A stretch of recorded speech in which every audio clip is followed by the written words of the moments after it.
जहां तक आपने बात अडानी की कही, कुछ चीजें मैं चाहूंगा आपके दर्शकों को बताना। और अगर मेरी इस कहानी को समझेंगे तो उनको अडानी की कहानी भी समझ में आएगी।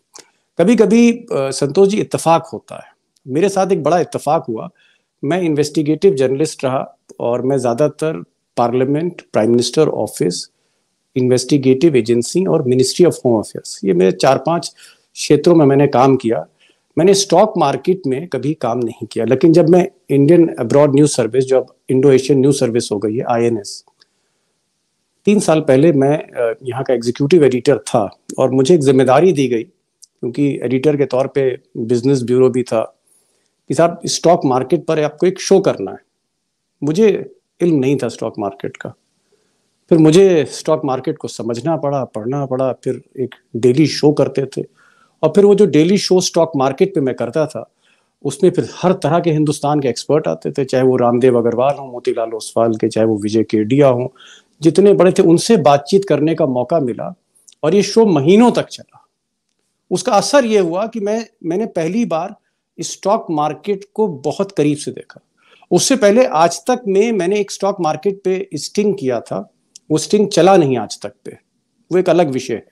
और उसमें जो हिंदुस्तान की बड़ी स्टॉक ब्रोकरेज कंपनीज थी, बड़ी बड़ी कंपनी, आप कल्पना नहीं कर सकते, उन सब पे इनसाइड ट्रेडिंग पर वो स्टिंग था। तो ये दो चीजें थी, एक स्टॉक मार्केट को एंकर करना, शो को डेली, रोज 1 घंटे 1.5 घंटे, और सारे स्टॉक को समझना और स्टॉक के एक्सपर्ट से बात करना, और दूसरा एक स्टिंग ऑपरेशन। तो ये मेरी दुनिया थी जो स्टॉक मार्केट से रिलेटेड थी। और मैंने कभी डीमैट अकाउंट नहीं खोला था, लेकिन उसके बाद मैंने सारे प्रोसेसेस को समझा। अब इत्तेफाक देखिए कि ये जो स्टॉक मार्केट का एक्सपीरियंस हुआ, ये क्या अडानी की कहानी को समझने के लिए हुआ था? ये संयोग हो सकता है। और 7 महीने पहले, 8 महीने पहले, हिंडनबर्ग की रिपोर्ट आने से पहले, अगर कोई मेरी यूट्यूब की टाइमलाइन पे जाएगा तो मैंने 2-3 स्टोरीज करी थी। और वो स्टोरी जो थी वो बिजनेस मॉडल पर थी अडानी की। और क्योंकि मैं स्टॉक एक्सचेंज पर काम कर चुका था, रिपोर्टिंग कर चुका था, तो जब इनका मैंने बैलेंस शीट देखी अडानी ग्रुप की, कि साहब ये हिंदुस्तान के नंबर 1 आदमी बन रहे हैं, ये दुनिया के नंबर 3 रईस आदमी बन रहे हैं, तो जब बैलेंस शीट देखी और स्टॉक मार्केट से जुड़े तमाम एक्सपर्ट से मैंने बात करी, तो मुझे लगा कि ये तो डेट मॉडल है। डेट मॉडल का मतलब ये हुआ कि आपके ऊपर कर्जा जो है वो 3 लाख करोड़ का है, और आपका जो मुनाफा है वो 10,000 करोड़ से कम है। कुल मिलाकर ये एक ऐसा मॉडल है जो मुझे लगता है कि चाहे बैंकिंग, हमारी फाइनेंशियल इंस्टीट्यूशंस हो, चाहे हमारी बैंकिंग अथॉरिटीज हो, बैंकिंग की दुनिया हो, स्टॉक मार्केट की दुनिया हो, ऐसे मॉडल को सब शक की निगाह से देखेंगे कि आप पर कर्जा 3 लाख का है और आप पर मुनाफा जो है आपका बहुत कम है। तो अगर कोई भी बिजनेस जहां पर कर्जा बढ़ता जा रहा है, कर्जे की चेन बढ़ती जा रही है और मुनाफा बहुत कम है, जैसे मिसाल के तौर पर आप अडानी एंटरप्राइज देखिए। अडानी एंटरप्राइज जो पेरेंट कंपनी है, जिसका पहले नाम अडानी एक्सपोर्ट्स हुआ करता था, लेकिन जब केतन पारिख का कांड हुआ, तब मैं पार्लियामेंट कवर कर रहा था। केतन पारिख ने जिन 7-8 कंपनियों को, उनके स्टॉक के भाव को, शेयर के भाव को 10 गुना बढ़ाया, उसमें एक कंपनी अडानी एक्सपोर्ट थी। और तब एक ज्वाइंट पार्लियामेंट्री कमेटी बनी, वाजपेयी जी की सरकार थी, और ज्वाइंट पार्लियामेंट्री कमेटी ने, JPC ने, केतन पारिख को दोषी पाया और उन 10 कंपनियों को भी दोषी पाया जिसमें अडानी एक्सपोर्ट थी। और अडानी एक्सपोर्ट को उस वक्त बैन कर दिया गया, प्रतिबंध कर दिया गया। बाद में मुझे लगता है गौतम भाई ने फिर सोचा होगा कि भाई इसका नाम ही बदल दो। अब कोई चीज जब बदनाम हो जाती है तो उसका फिर नया नामकरण होता है। तो फिर अडानी एक्सपोर्ट उसका नाम रखा गया, हटा के अडानी एंटरप्राइज कर दिया। अब अडानी एंटरप्राइज जो है, इसका जो मार्केट कैपिटलाइजेशन था, यानी बाजार में जो इसकी कीमत थी, वो कई लाख करोड़ की थी, लेकिन इसकी जो प्रॉफिट था वो 500 करोड़ से कम था।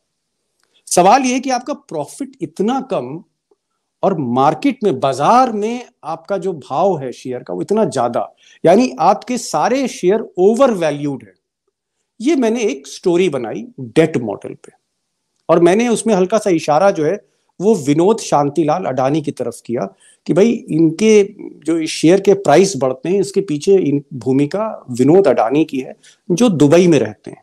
और उस वक्त एक मामला चल रहा था सेबी में, जिसमें अडानी के कंपनियों में बाहर से पैसा आया था, मॉरिशस की रूट से पैसा आया था, आप कह सकते हैं टैक्स हेवंस से पैसा आया था। उस पर एक जांच भी चल रही थी।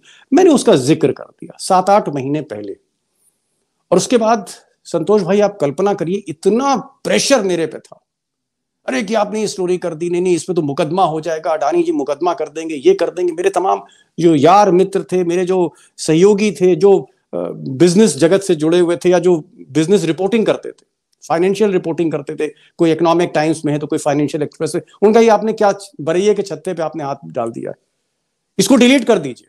मैंने कहा साहब डिलीट कैसे कर देंगे, अब तो यूट्यूब पे स्टोरी आ गई, वायरल हो रही है, कई लाख लोग उसको देख रहे हैं। बोले नहीं साहब आप पे मुकदमा हो जाएगा। फिर मुझे प्रांजय गुहा ठाकुर था, उनका फोन आया। उन्होंने कहा दीपक जी आपने ये जो स्टोरी करी, स्टोरी तो बहुत अच्छी है, मैं आपसे कुछ पूछना चाहता हूं। मैंने कहा जी प्रांजय बताइए। बोले आप पर प्रेशर नहीं आया? मैंने कहा सर प्रेशर तो आया। बोले नहीं नहीं देख लीजिएगा मेरे ऊपर 5-6 मुकदमे हो गए हैं, आपने गलत जगह हाथ डाल दिया। तो मैंने कहा स्टोरी तो ठीक है ना, आप तो बिजनेस एडिटर हैं, आप तो पितामह हैं बिजनेस रिपोर्टिंग के, मेरी स्टोरी ठीक थी ना? बोले नहीं स्टोरी ठीक है, तभी कह रहा हूं आपको, आपने गलत जगह हाथ डाला है। खैर संतोष भाई उसके बाद बात खत्म होती गई, मैंने भी फिर थोड़ा सा डाइवर्जन किया। उस वक्त पॉलिटिकल कहीं इलेक्शंस हो रहे थे, कुछ हो रहा था, मैं उस तरफ से मुड़ गया। और अडानी पर फिर मैंने जो अगली स्टोरी करी, जब वो एनडीटीवी उन्होंने जब खरीदा और ये सारी चीजें थी, कुल मिलाकर मैं ये आपसे कहना चाह रहा हूं कि हिंडनबर्ग की जो रिपोर्ट है ये कोई भी अजूबा नहीं है। हिंदुस्तान में जो बिजनेस एडिटर्स थे, चाहे वो बिजनेस स्टैंडर्ड के हों, चाहे इकोनॉमिक टाइम्स के हों, चाहे वो सीएनबीसी में हों, चाहे वो जी बिजनेस, सबको पता था कि इन कंपनियों में 2014 के बाद क्या खेल हो रहा है, सबको पता था। कोई लिखता नहीं था, लिखने वाले बहुत चंद लोग थे, जैसे प्रांजय गुहा ठाकुर था, उन्होंने लिख दिया।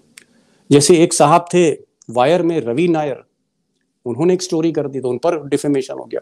मैं सिर्फ डिफेमेशन से बच गया, मैं मुकदमे से बच गया, ये तो मैं मानता हूं, क्योंकि मैं बिजनेस एडिटर नहीं हूं। मैंने कोई कैंपेन अडानी पे नहीं किया, 2-3 स्टोरी करी और फिर मैं दूसरी स्टोरी की तरफ आगे बढ़ गया। लेकिन ये सब कुछ सबके इल्म में था, सबकी जानकारी में था कि अडानी किस तरह का बिजनेस मॉडल है इनका, क्या मार्केट मैनिपुलेशन कर रहे हैं ये, क्या रिगिंग हो रही है, इस तरह के आरोप थे। लोग इनको शक की निगाह से देखते थे। लेकिन आम मानस को क्या पता, वो तो यही देखेगा कि साहब शेयर बढ़ रहा है, प्राइस बढ़ रहा है, अडानी पावर का शेयर ऊपर जा रहा है, अडानी एंटरप्राइज का शेयर ऊपर जा रहा है, जिसकी मार्केट वैल्यू 900 रुपए है, उसका शेयर का प्राइस 3000 है, फिर 3500 हुआ, फिर 4000 हुआ। तो लोगों को तो लग रहा था कि भाई अडानी का मतलब सरकार है, और ये मोदी जी के रहते ये जो प्राइस है, जो शेयर मार्केट में इनके दाम बढ़ रहे हैं, पहाड़ तक पर चढ़ रहे हैं, शिखर पर जा रहे हैं, कभी नीचे नहीं आएंगे जब तक मोदी जी हैं। मोदी है तो मुमकिन है। मार्केट इनको इस तरह से देख रहा था, और जिन लोगों को इनकी असलियत पता थी कि पीछे क्या हो रहा है, खेल क्या है, मार्केट मैनिपुलेशन क्या है, वो आवाज नहीं उठाते थे, वो लिखते नहीं थे। तो जो बिजनेस अखबार थे वो चुप थे, जो बिजनेस चैनल थे वो चुप थे, जो एजेंसियां थी, चाहे वो सेबी हो, चाहे वो इनकम टैक्स हो, चाहे वो डीआरआई हो, जिनके पास इस तरह की मनी लॉन्ड्रिंग की जिनके पास जानकारी थी, वो चुप थी, उन्होंने हाथ पर हाथ रखा था। तो ये खेल चल रहा था, और खेल चलते चलते चलते फिर अचानक एक अमेरिकन कंपनी आई और उसने जब रिपोर्ट ली, एक्चुअली में हिंडनबर्ग की रिपोर्ट पर जो रिएक्शन हुआ, जो मार्केट गिरा, वो इसलिए गिरा क्योंकि पहली बार अडानी को लेकर जो जानकारियां थी, उनकी जो जिस छाया में वो धंधा कर रहे थे, जिस परछाई में वो कारोबार कर रहे थे, उस परछाई को हिंडनबर्ग पब्लिक डोमेन में लेके आ गए। उनकी जितने भी दुखती रगे थी, उनके जितने भी गड़बड़ घोटाले इरेगुलरिटी थी, उनको हाईलाइट कर दिया हिंडनबर्ग ने। और जब ये पूरे देश को पता लगा, उसके बाद फिर ये खबरें आने लगी, तो उसका असर होना ही था।